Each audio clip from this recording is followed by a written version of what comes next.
Whitman students, this is Alex McKelvey, Interim Dean of the Whitman School of Management. Have you noticed the new Dean's Challenge course in your Blackboard recently? Have you been wondering what that's all about? I'm excited to announce the official launch of a $25,000 Dean's SDG Innovation Challenge. What you're going to do in this challenge is you will tackle one of the UN's Sustainable Development Goals. I am challenging each of you to take on this real-world problem. Your reward, outside of helping to solve some of the most pressing issues facing our planet today, the chance to win big.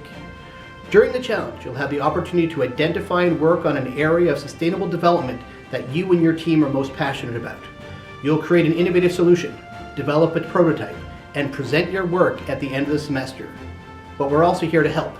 That Blackboard course is your go-to location for registration and information.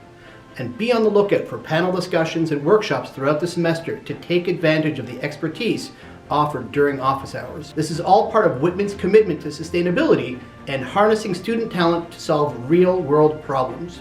So Whitman students, I challenge you to unleash your creativity and your entrepreneurial spirit, to showcase your business knowledge, and to impress business leaders at the Dean's Challenge Showcase on April 18th. This is your chance to show what you know, make an impact, and win big. I'm excited to see what you'll do. Impress me. Let's get started today. Go Orange.